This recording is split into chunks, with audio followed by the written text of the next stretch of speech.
अस्सलाम वालेकुम and welcome back to my channel. कैसे हैं आप सब? उम्मीद है कि आप सब खैरियत से होंगे। हाँ जी, तो आज जो है मैं व्लॉग स्टार्ट कर रही हूँ। सुबह का टाइम है, तकरीबन कोई आप कह सकते हैं 8 बज रहे हैं और मैं कर रही थी नाश्ता और नाश्ते में जो है वो है साग का पराठा और साथ में साग और साथ में चाय।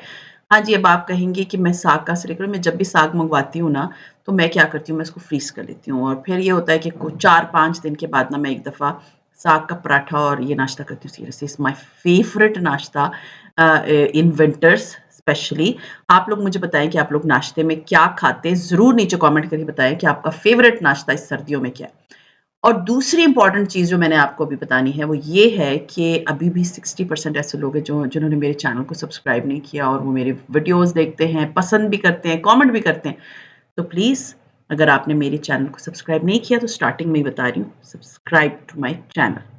हाँ जी, तो अभी आते हैं व्लॉग की तरफ। आज आप लोगों ने टाइटल पढ़ लिया होगा, मेरे घर में ग्रैंड किस्म की दावत है और पहले हम सोच रहे थे कि बाहर देंगे और दावत किसकी है? मेरे हस्बैंड की, मतलब सबसे छोटे भाई हैं और वो आए हुए हैं यूके से। मैंने आप लोगों को बताया था मेरी सारी ससुराल यूके में रहती है, तो वो आए हुए हैं यूके से, उनकी पूरी फैमिली है, तो मुझे था कि उनको डिनर पे मुझे इनवाइट करना था।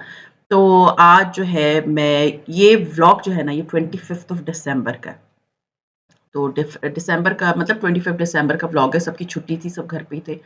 तो और बीच में ये हुआ था कि मतलब उनको आए हुए 3-4 दिन हो गए थे, लेकिन उसमें मैं शादी पे बिज़ी थी। मेरी एक फ्रेंड की बेटी की शादी है। आप लोगों के साथ मैंने उनकी शादी वैसे शेयर नहीं की, उन्होंने मुझे कहा था व्लॉग बना लेना, लेकिन ये है कि मैं कंफर्टेबल नहीं होती किसी की शादी पे जाके व्लॉग बनाने में, नंबर 1 और नंबर 2 मेबी लोग भी कंफर्टेबल ना हों। मेरी फ्रेंड ने तो बहुत मुझे बोला था कि कर लेना, बट आई वाज़ लाइक कि नहीं, आई एम फाइन। और दूसरा ये कि मैंने उसकी स्टोरीज़ जो है ना अपने इंस्टाग्राम पे शेयर की हुई थी, तो अगर आप मेरी लाइफ़ अपडेट जानना चाहते हैं ना कि हर वक़्त की, तो मैं इंस्टाग्राम पे एक्टिव रहती हूँ, तो आप लोग मुझे वहाँ पर मेरी स्टोरीज़ वग़ैरह चेक कर सकते हैं। तो इस वज़ह से ये था कि उनको आए हुए 3-4 दिन हो गए थे, but now I was like, क्योंकि मैंने उनको डिनर देना था और मेरे हस्बैंड इस दफ़ा बहुत शॉर्ट टाइम के लिए आए थे, तो हमारे पास इतना टाइम भी नहीं था, तो मुझे था कि मैं डिनर दे दूँ, तो फिर उसके बाद मेरे हस्बैंड ने वापस जाना था। खैर एनीवेज़ उसके लिए सबसे जो इम्पोर्टेंट था, मैंने रात को ही अपनी पूरी एक लिस्ट बना ली थी कि कल मैंने कौन-कौन से जो है वो काम करने हैं और एक मतलब 2 दिन तो मैं मतलब 1 दिन भी ग्रॉसरी करने गई और दूसरे दिन भी मैं ग्रॉसरी करने गई थी कि जो चीज़ें रह जाती हैं ना, दावत के टाइम पे आपको होता है कुछ चीज़ें रह जाती हैं। मेरे हस्बैंड ने तो मुझे कहा था कि हम बाहर दे देते हैं, फिर मैंने कहा क्यों हुआ ये कि मेरी तबीयत बहुत ख़राब थी, मैं शादी पे भी बहुत मुश्किल से गई थी। मेरे हस्बैंड ने कहा था हम बाहर दे देंगे, बट आई टोल्ड हिम कि नहीं कोई बात नहीं, हम घर में दे देते हैं और दूसरी इम्पोर्टेंट चीज़ ये है कि कुछ चीज़ें मैं बाहर से मँगवा लूँगी। और अभी मोस्टली ये होता है कि मैं बहुत बिज़ी होती हूँ, वरना मैं बहुत डिनर्स देती थी। मैं ज़्यादातर आप लोगों के साथ चीज़ें शेयर भी नहीं करती क्योंकि 10, 15, 20 मिनट के ब्लॉग में आपको इतनी डिटेल्स कहाँ से मैं आप बताती रहूँ। तो वो ये होता है कि मेरे घर में अगर मेरी इन-लॉज़ से या कोई भी मेरी मतलब जानने वालों का डिनर होता है, तो मैं मोस्टली उनको बाहर डिनर दे देती हूँ। बट आज मुझे था कि मैं घर में डिनर देती हूँ, कितने प्यारे से 3 छोटे-छोटे से बच्चे तो मुझे था कि वो उनके साथ हम एन्जॉय करेंगे, ज़्यादा देर बैठ के बात करेंगे क्योंकि जब आप बाहर डिनर देते हो ना, तो वो एक मतलब इतना टाइम आप नहीं लगाते मतलब बातें-वातें करने में। खैर एनीवेज़, तो सबसे पहले मैंने लिस्ट बनाई जो कि मैं हमेशा बनाती हूँ, छोटी-मोटी टिप्स हैं जो मैं आपसे शेयर करूँगी, आप लोग ज़रूर उसको इम्प्लीमेंट करें जब भी आप दावत देते हैं। तो मैं लिस्ट बनाती हूँ कि कल मैंने क्या-क्या काम करने हैं और कितनी कितनी चीज़ें करनी है, क्या-क्या पकाना है उस सब का। तो कुछ जो पकाना था उसका सामान भी मैं ले आई थी और अब सबसे पहला जो काम था ना वो था मेरा डाइनिंग। अब मैं आपको बताती हूँ कि मेरे जो वैसे नॉर्मली जो मैट्स यूज़ होते हैं ना वो 3 मैट्स यूज़ होते हैं मेरे डाइनिंग पे, क्योंकि मैं और मेरे 2 बच्चे ही होते हैं, तलाल तो इस तरह हमारे साथ बैठ के नहीं खाता। कभी-कभी खाता है और मेरे हस्बैंड जो जब वो आते हैं तो हम 4th मैट भी निकाल लेते हैं। तो अब ये था कि मैंने ये सारे 8 मैट्स निकाले और इस मैट्स के लिए भी बहुत सी क्वेश्चन्स आती हैं। मेरी डाइनिंग पे मोस्टली जितनी चीज़ें होती हैं ना वो खाड़ी से मैंने ली हुई हैं। सो ख़ैर मैंने मैट्स वग़ैरह अपने निकाल के इस्त्री किए और उसके बाद मैंने मैट्स लगाए और मेरी आदत है जब भी मैं डिनर देती हूँ ना, तो मैं ना बर्तन पहले लगाती हूँ। मैंने बर्तन 1 दिन पहले निकाल के वॉश करवा लिए थे और उसके बाद मैंने इसको मतलब सूखने के लिए यहीं पर आपने देखा होगा लास्ट व्लॉग में कि मैं वो प्लेटें वग़ैरह सुखा रही थी, तो वो ये था कि मुझे था कि पहले प्लेटें धुल के साफ़ हो जाएँ और यहाँ पर मेरा जो साथ में बुफ़े टेबल है उसके ऊपर मैंने उसको रख दिया था ताकि वो सूख जाए। तो ख़ैर उसके बाद ये हुआ कि आज मैं बस फिर उसके बाद मैंने ये सारे मैट्स लगाए और मैंने सारी प्लेटें लगाई ताकि मुझे पता हो कि मेरी जो सर्विंग डिशेज़ हैं उनकी कितनी जगह बन रही है और मेरी कितनी मैंने डिशेज़ जो है वो सर्व करनी है, उसके अकॉर्डिंगली मैंने सारा का सारा टेबल मैं सेट कर लेती हूँ ताकि एट द 11th आवर ना आखिर वक़्त में मुझे कोई प्रॉब्लम ना फ़ेस करनी पड़े कि जी अच्छा यहाँ इसकी तो जगह ही नहीं बन रही थी या ये कुछ एक्स्ट्रा ही खाली रह गया है या इधर कुछ और भी आ सकता था। तो इसलिए मेरी आदत है कि जब भी मेरे घर में डिनर होता है ना, तो मैं सबसे पहला जो काम करती हूँ ना, वो होता है मेरा डाइनिंग टेबल की सेटिंग। तो डाइनिंग टेबल की सेटिंग के लिए मैंने सारे बर्तन लगा लिए, मैंने सारे चम्मच-वम्मच लगा लिए ताकि मुझे पता हो। मेरे जो है ना असल में चम्मच के सेट्स जो है ना वो सर्विंग वाले अलग होते हैं, उनको भी निकाल के तो मैंने वॉश करवा लिया था क्योंकि इस घर में मैंने शायद मेरी अम्मी वग़ैरह और बहन आई थी तो मेरे को डिनर दिया था। अब जो है this was like like third dinner और मैं आप लोगों को एक और बात भी बता दूँ, मुझे बहुत से लोग कहते हैं कि आपके घर में गेस्ट नहीं आते, मेरी असल में कोई फैमिली नहीं रहती इधर। कोई भी नहीं रहता, इधर सिर्फ़ मैं रहती हूँ पिंडी में, कराची में मेरी फैमिली रहती है, मेरी सारी फैमिली क्वेटा में रहती है। तो मेरी कोई फैमिली इधर नहीं रहती कि मैं आप लोग मुझे बोले और आई am not a very social person कि मैं बहुत ज़्यादा फ्रेंड्स बनाऊँ और मेरे घर में मैंने आपको बताया मेरी सिर्फ़ 2 फ्रेंड्स हैं, बहुत क्लोज़ फ्रेंड्स। एक कराची में रहती है और एक की बेटी की ये शादी थी जिस पे मैं अभी गई थी लास्ट वीक। तो मैं I am not a very person कि जिसकी बहुत ज़्यादा फ्रेंड्स हों, तो मैं जेन्युइन पे बिलीव रखती हूँ। तो द थिंग इज़ फैमिली मेरी सारी क्वेटा में है।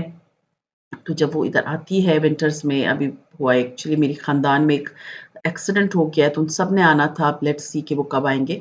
ख़ैर anyways come back to the vlog सारा टेबल मैंने डेकोर कर लिया, सारी चीज़ें मैंने सही करके रख दी, बस मुझे मेरे मुताबिक जो है, वो मेरा टेबल जो है, वो हो गया था सेट। और इसी तरह मैं करती हूँ कि अपने टेबल को पहले ही सेट कर लेती हूँ। उसके बाद ये था कि मैंने ना अपनी कैंडल वाली क्योंकि मुझे ना बहुत अच्छा लगता है कि जब आप अपने घर को ना एक बात याद रखें कि जब आप अपने घर को ना एक्स्ट्रा टचेस देते हैं, थोड़ी-सी वार्म टचेस होती हैं, जैसे कैंडल्स ऑन कर ली, लैंप्स ऑन कर लिए, तो उससे ना और मतलब कैंडल्स वो वाली ऑन करें जिसमें ना बहुत प्यारा-सा अरोमा आ रहा हो, तो आपके गेस्ट को ना बड़ा वेलकमिंग सा लगता है। मुझे ना डिनर्स में कभी भी फुल लाइट्स अच्छी नहीं लगती, तो मैं हमेशा डिम लाइट्स लगाती हूँ। तो ख़ैर मैंने ये सारे जो है ना ये दोनों जो आपको नज़र आ रहे हैं ना, एक है कैंडल्स जो छोटे-छोटे उनके होल्डर्स और एक कैंडल्स नज़र आ रही होंगी। मैं पूरा सेट कैंडल्स का लेकर आई थी आइकिया से, बहरीन से और ये जो होल्डर्स हैं, ये भी मैं बहरीन से लेकर आई थी। तो जब मैं गई थी, आप लोगों को याद होगा 2 साल पहले जो है वो आज के दिन मैं बहरीन में ही थी, तो मैं वहाँ से लेकर आई थी। आइकिया पे इतने अच्छी ज़्यादा कैंडल्स मिलती हैं, आप लो और उसके बाद ना ये सालों चलती हैं सीरियसली। मैं हर डिनर पे हमेशा मैं अपने घर में भी लगाती हूँ, बट ये बहुत ज़्यादा कैंडल्स हैं, मोर देन इनफ है कि आप अगर कोई डिनर वगैरह दे रही हो। खैर मेरे जो देवर हैं और उनको पाए बहुत अच्छे लगते हैं, तो मैंने अपने हस्बैंड से कहा था मैं उनके लिए पाए बनाऊँगी। तो पाए के लिए ना मैं आपको बता दूँ कि वैसे मैंने पाए की रेसिपी शायद 1-2 दफ़ा पिछले साल शेयर की थी but this is a very foolproof recipe आप लोगों को बहुत अच्छी लगेगी। तो पाए के लिए जो है वो मैंने थोड़ा-सा पहले सबसे पहले जो काम मैं करती हूँ ना मैं प्याज़ एक लेके ना तो उसको मैं ब्लेंड करके तो मैं देचकी में डाल लेती हूँ और मैं उसको पहले पानी सुखाती हूँ ताकि जो उसमें पानी होता है ना क्योंकि ब्लेंड किया होता है थोड़ा-सा पानी होता है और साथ में फिर मैं उसमें ऑयल डाल देती हूँ, ठीक है? उसके बाद ये लहसुन अदरक का पेस्ट और पाए जो है ना वो रात को मैंने स्लो कुकर में चढ़ा दिए थे गरम मसाले डाल के। उसमें दालचीनी डाली थी, लौंग डाली थी, बड़ी इलायची डाली थी ज़ीरा मैं नहीं डालती और बस ये और लहसुन अदरक का पेस्ट डाला था और वो रात को मैंने चढ़ा दिया था। थोड़ी-सी मिर्चें डाली थी और नमक डाला था।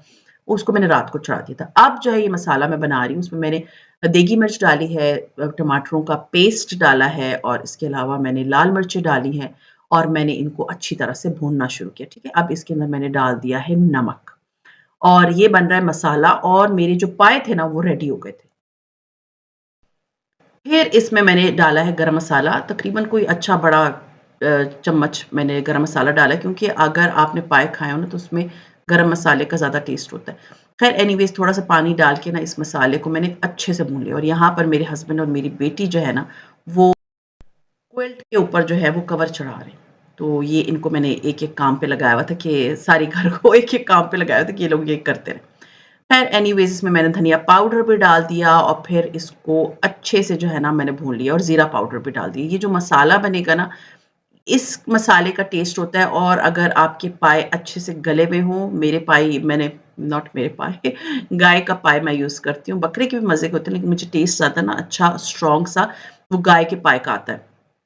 तो उसके लिए ना आपको उसको ये देखिए मैंने इसमें स्लो कुकर में रात को ऐसे गला लिया था, पूरी रात जो है ना ये पाए जो है वो गल रहे थे। तो मैं जब मसाला मेरा भुन गया, अब मैं सिर्फ़ पाए की हड्डियाँ और जो उसका गूदा-सा होता है, वो मैं डालूँगी, मैं पानी नहीं डालूँगी और मैं इसको कोई 10 मिनट के लिए ना इस मसाले में भूनूँगी, ताकि अगर कहीं पर थोड़ी-सी कसर रह जाती है ना, थोड़ी-सी मतलब आपको फ़ील हो के इसमें से कोई स्मेल आ रही है, तो फिर वो नहीं आती। अच्छे से मैं इस मसाले को भून लेती हूँ, पायों के समेत और अच्छे से भून लेने के बाद ना आपने सिंपल एक चीज़ करनी है कि जब आप देख लें कि ये अब ऑयल अलग होना शुरू हो गया है क्योंकि पाए में अपना खुद का भी बहुत ऑयल होता है ना, तो तब आपने एक काम करना है, सिंपल सा काम करना है कि आपने जो उस देचकी में उसकी यखनी पड़ी है ना, उस यखनी को इसके अंदर डाल देना है। और बस फिर आपके पाए जो है वो रेडी हैं, आपकी उसको मैं उबालती हूँ मतलब दम पे रखती हूँ कोई 10 से 15 मिनट के लिए, हल्की-सी आँच पे, बिल्कुल हल्की-सी आँच पे ये पाए जो है ना मेरे जो है 10 से 15 मिनट दम पे लगते हैं एंड देन माय मतलब पाए रेडी हो जाते हैं। तो पाए बहुत आसान चीज़ है और सर्दियों में तो वैसे भी पाए बड़े मज़े के लगते हैं, गरम होती है ना खिता सी। अच्छे से मैंने इसको बना लिया, इसका ढक्कन बंद कर दिया, इसकी आँच मैंने बिल्कुल कम कर दी एंड पाए वर बिल्कुल रेडी। अच्छा जी, उसके बाद ये था कि अब मैंने अपने बाथरूम के तौलिए चेंज करने थे।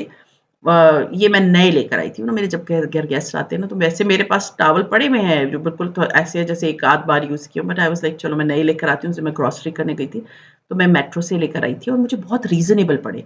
सीरियसली ब्रांड से ये सस्ते थे, आई डोंट रिमेंबर कि कितने के थे, बट ये सस्ते थे। तो 2 मैं लेकर आई थी तौलिए और इसमें बहुत प्यारे-प्यारे से कलर्स थे, एक फ़ॉन था और एक ये ब्राउन सा कलर था।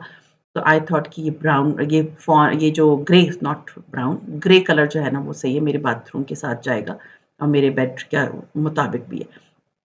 तो मैंने तौलिए-शौलिए लगा लिए और उसके बाद ये था क्योंकि ये सारी चीज़ें ना मैंने ना अपनी लिस्ट बनाई हुई होती है और उसमें मैंने काउंट किए हुए होते हैं। तो मुझे इतनी आसानी हो जाती है ना और मैं उनको देखती जाती हूँ, मैं टिक कर लगाती जाती हूँ कि हाँ जी, ये भी मैंने कर लिया, ये भी मैंने कर लिया। वरना तो मैं सीरियसली मैं भूल ही जाती हूँ कि मैंने आगे करना क्या था और ख़ैर एनीवेज़ फिर मैंने जो है जब मेरे पाए वग़ैरह रेडी हो गए, उनको मैंने साइड पे रखा। अभी मैंने बनानी थी कैरेमल स्वीट डिश, ये बहुत मज़े की स्वीट डिश होती है और it's my signature sweet dish. मैंने ये बहुत मेरे हर डिनर में ये ज़रूर होती है, इसका टेस्ट बहुत मज़े का होता है। मैंने 1 कप जो चीनी है ना, उसमें से हाफ़ कप चीनी मैंने अपने ड्राई पैन में डाल दी। कोई गीला नहीं है, बिल्कुल नहीं होना चाहिए गीला और उसमें मैंने चीनी डाल दी। थोड़ी देर के लिए आपने छोड़ना है कि चीनी मेल्ट होना शुरू क्योंकि हमने कैरेमल बनाना है और कैरेमल के लिए मस्ट है कि आपकी जो पैन है ना, वो उसमें पानी नहीं होना चाहिए। और दूसरी बहुत इम्पोर्टेंट चीज़ ये है कि आपने ना इसको छोड़ना भी नहीं है कि आप छोड़ दें तो किनारे इसके जले ना क्योंकि अगर चीनी जो है ना, वो मतलब थोड़ी-सी भी जल गई ना, तो ये इसका टेस्ट स्पॉइल हो जाता है। तो इस स्वीट डिश के लिए इतना इम्पोर्टेंट है कि आपकी जो चीनी है ना, वो कैरेमलाइज़ मतलब बहुत खूबसूरत सा गोल्डन कलर होता है ना, वो हो जाए। डार्क नहीं होनी चाहिए और सफ़ेद नहीं होनी चाहिए।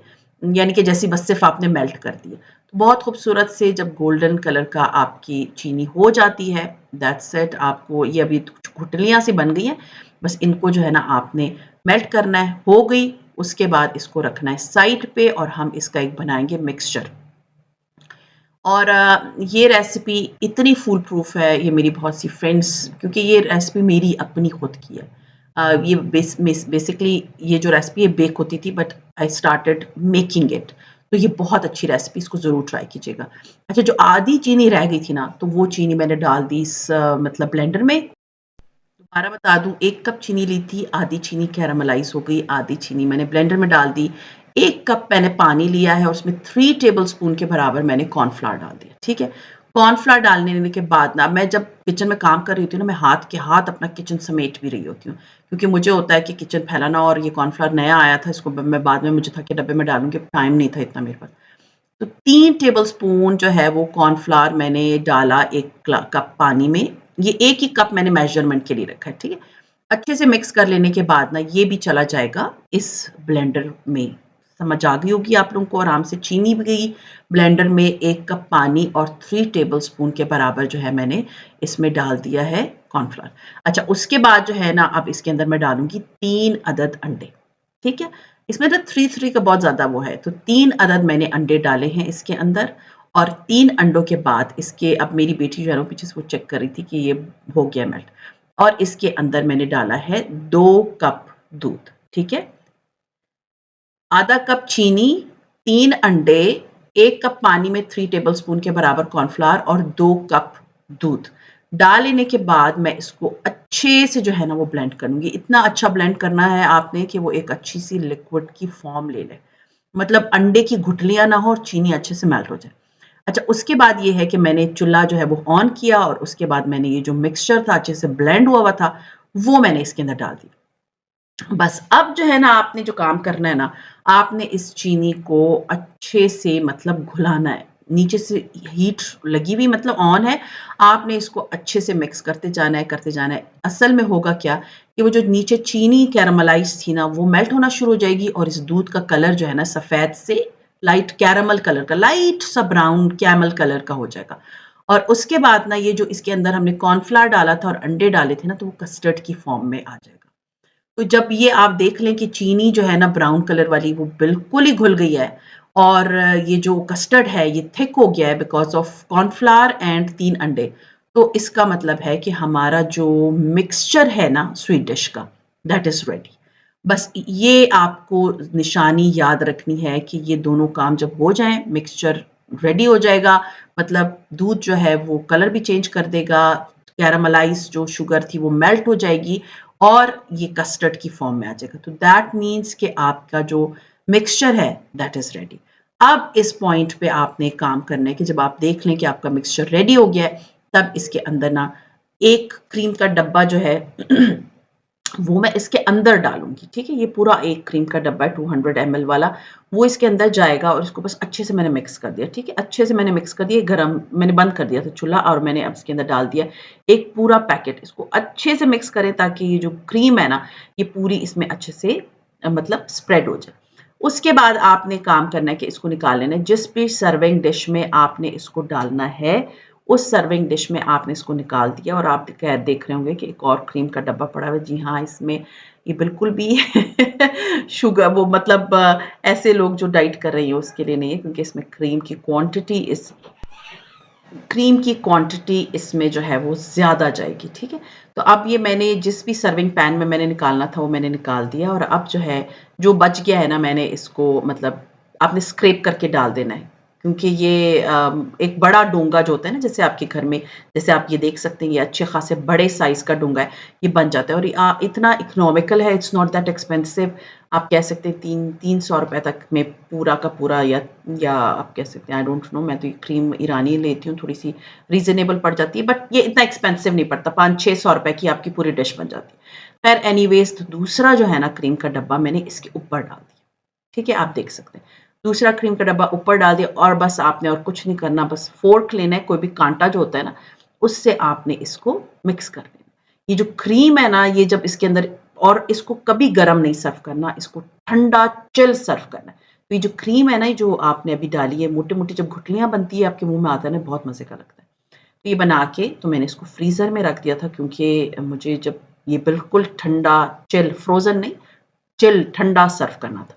तो ये हमारी स्वीट डिश भी बन गई। मैंने जो 2 डिशेज़ बनानी थी, बाद में मैंने बच्चों के लिए जो है ना पूछ लिया था अपने देवर से कि वो क्या खाते हैं, तो वो मैंने उनके लिए अलग बनाया था, वो भी आगे मैं आप लोगों को दिखाऊँगी। खैर मैंने ये नया सूट सिलवाया है, ये ईडन रोब का है और बहुत अच्छा लग रहा था, बहुत लॉन्ग सी शर्ट थी। अच्छा अब ये मगरिब का टाइम करीब आ गया था, मैंने सारा सब कुछ रेडी कर लिया था, मेरा पूरा घर रेडी हो गया था। मैंने कहा अभी आप लोगों को ज़रा मैं अपने घर का टूर करा देती हूँ। तो ये आप देख सकते हैं, ये मेरा बेडरूम है जो कि आप यूजुअली हर वक़्त देखते हैं मेरे घर में, लेकिन आज मैं अपने बच्चों के कमरे भी शेयर करूँगी। मेरे बच्चे असल में कंफर्टेबल नहीं होते कि उनकी कोई भी मतलब कपड़े, कमरे, कुछ भी कोई चीज़ भी शेयर की जाए। सो मुझे था कि नहीं, आज मैंने जो है ना दावत की है तो मैं दिखा देती हूँ, अदरवाइज़ मेरे बच्चे बिल्कुल कंफर्टेबल नहीं होते। तो वो इधर-उधर हो गए थे, तो मैंने उनका कमरा, ये मेरी बेटी का रूम है। वैसे मैंने बेडशीट वगैरह चेंज करती हूँ तो मैं आप लोगों से कभी-कभी शेयर कर देती हूँ। This is my son's bedroom. Actually he doesn't want कि उसका कुछ भी कोई भी चीज़ शेयर की जाए। तो ये मेरे बेटे का रूम है। बैचलर्स रूम है, तो इसी तरह का होता है। बट ये कि I try my level best कि मैं अपने बच्चों, मुझे डेकोरेशन क्योंकि बहुत अच्छी लगती है, तो मुझे लगता है कि बच्चों के कमरे भी डेकोर होने चाहिए। खैर एनीवेज़, जैसे कि मैंने आप लोगों को बताया कि मैंने अपने देवर से पूछ लिया था कि वो उसके बच्चे क्या खाते हैं। माशाल्लाह उसने कहा मेरे बच्चे सब खाते हैं, लेकिन हमारे बच्चे थोड़े-से नखरे वाले होते हैं, वो नहीं खाते, तो मैंने इनके लिए मिनी बर्गर सोचा कि मैं मिनी बर्गर्स बनाती हूँ और शामी कबाब वाले, और साथ में जो है वो मैं बनाती हूँ चिप्स। तो ये आप देख सकते हैं। ये छोटे-छोटे से जो बन हैं, ये मैं लेकर आई थी ग्रीन वैली से, और जो चिप्स हैं ना वो भी मैंने मतलब फ्राइज़ जो फ्रोज़न होते हैं वो लेकर आई थी। और साथ में जो है ये सारा जो सामान है मैंने फ्राई कर लिया था। इसमें एक साइड पे है नगेट्स और दूसरी तरफ टेंडर पॉप्स हैं, और ये सब कुछ मैंने तकरीबन 4 बजे के करीब जो है ना वो मैंने फ्राई करके मैंने डिशेज़ में डाल के रख लिया था। और उसके बाद ये था कि मैंने इनको अभी एयर फ्राई कर लिया दोबारा, क्योंकि इस वक़्त फिर इतना काम होता है ना, फिर इस वक़्त और काम हो नहीं सकते थे कि अगर मैं एक साथ ही सारे काम करती। तो जब भी मेरे घर में दावत होती है ना और मैंने बच्चों के लिए अलग से कुछ सर्व करना होता है, तो मैं क्या करती हूँ कि मैं पहले ही मतलब फ्राई कर लेती हूँ और फिर बाद में एयर फ्रायर में इनको दोबारा से कर लिया तो हो जाता है मेरा काम। खैर एनीवेज़, अब मैं आपको बताती हूँ मेन चीज़ कि मैंने आप लोगों को बताया था कुछ खाना मैंने खुद बनाया था और कुछ खाना मैंने बाज़ार से मंगवाया था। बाज़ार इन द सेंस कि मैंने माँ जी की रसोई से जो है, क्योंकि जो चीज़ें मैंने उनकी ट्राई की हुई थी, मेरी जो फ़ेवरेट थी और मुझे था कि उनको भी बहुत अच्छी लगेगी। तो ये मैंने चाइनीज़ राइस जो है ना वो मैंने मंगवाए। सीरियसली इट्स बहुत मज़े का टेस्ट होता है इनका। और अगर आप लोगों ने अभी भी इनको ऑर्डर नहीं दिया, प्लीज़ ज़रूर दीजिएगा।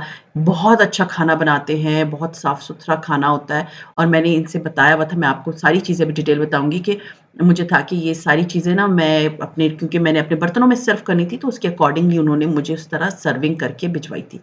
फिर ये साथ में मैंने चावल को गरम कर लिया, अब हर चीज़ में गरम कर के डोंगों में डाल रही थी, और मैं ये मुझे था कि पाए भी गरम हो जाएँ, और जब गरम हो जाते हैं तो फिर मैं इनको भी सर्व कर दूँगी। और दूसरी जो बहुत इम्पोर्टेंट चीज़ थी, वो मैंने उनको कहा था कि जो साग है ना, वो साग का तड़का जो है ना वो मैंने उनको कहा था अलग बना के भेजें, मतलब अलग डब्बे में भेजें, और वो तड़का मैंने गरम कर लिया और उसके बाद मैंने जो भी डोंगा सर्विंग वाला था उसके ऊपर डाल दिया था। और नान ना मैं हमेशा ही करती हूँ कि जब मेरे घर में डिनर होते हैं तो नान मैं ना पूरे-पूरे नहीं रखती, मैं उनको काट लेती हूँ। उससे फ़ायदा ये हो जाता है कि मोस्टली हम पूरा-पूरा नान नहीं खाते।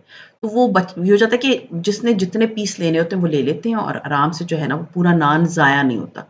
तो ये नान जो है ये मेरी बेटी जो है इनको कट कर रही है।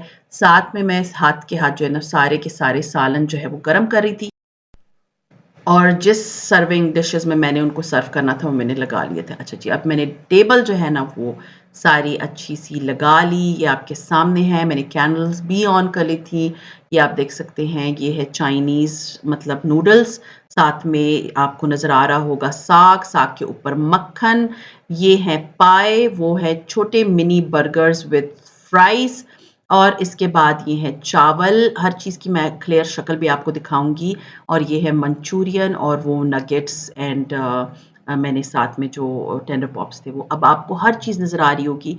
मैं हमेशा साग जो है ना वो पहले भी जब बनाती थी खुद, तो मैं ना उसके मक्खन ज़रूर सर्व करती थी। तो इस तरह आप देख सकते हैं कि ये पूरी टेबल जो है ना वो मैंने डेकोर कर ली है, और मेरे अल्हम्दुलिल्लाह मेहमानों को बहुत अच्छा लगा था, बहुत उन्होंने एन्जॉय किया, हमने बहुत एन्जॉय किया। स्वीट डिश भी सर्व की थी, बट वो ये था कि मैं उस वक़्त वीडियो कोई भी नहीं बना सकी। मैं इतनी एग्ज़ॉस्ट थी कि मैं आपको नहीं बता सकती। पिछले 3 दिन से मैं लगी हुई थी। और ये आप देख सकते हैं, मुझे था कि मैं आप लोगों को क्लियरली अपनी पूरी टेबल दिखाऊँ कि किस तरह लग रही थी, कितनी प्यारी लग रही थी। एंड सबसे इम्पोर्टेंट चीज़ ये थी कि उनको मेरा माशाल्लाह से घर बहुत अच्छा लगा, उनको फूड बहुत अच्छा लगा। ऑल्दो मैंने हाफ़ बनाया था, हाफ़ उन्होंने मतलब मैंने बाहर से मँगवाया था। बट ये है कि आप प्यार से जब किसी को बुलाते हो ना, तो डज़न्ट मैटर कि आप किस तरह सर्व करो, क्या करो, बट ये है कि प्यार से आप किसी के साथ जो है ना अपने सारे मामलात रखो, that is a big thing. तो ख़ैर एनीवेज़ ये मैंने खाना वग़ैरह जो है सर्व कर दिया, फिर हम चाय पीने के लिए गए थे यहाँ पर हमारे घर के करीब एक अ, चाय ट्रक वाली जगह है, वहाँ पर हमने चाय पी, बहुत मज़ा आया था, उसके बाद से मेरा गला ख़राब हो गया क्योंकि बहुत ठंड थी। तो ख़ैर ये था मेरा आज का व्लॉग, उम्मीद है मेरा आज का व्लॉग आप लोगों को अच्छा लगा होगा और अच्छा लगता है तो लाइक कीजिए, सब्सक्राइब कीजिए और आप लोगों को मेरी दावत अच्छी लगी होगी, प्रेज़ेंटेशन अच्छी लगी होगी, नीचे कमेंट करके ज़रूर बताइएगा। तो ख़ैर सी यू इंशाल्लाह ताला in my next vlog, till then अपना बहुत ख़्याल रखिए, दुआ में मुझे याद रखिएगा। टेक केयर एंड अल्लाह हाफ़िज़।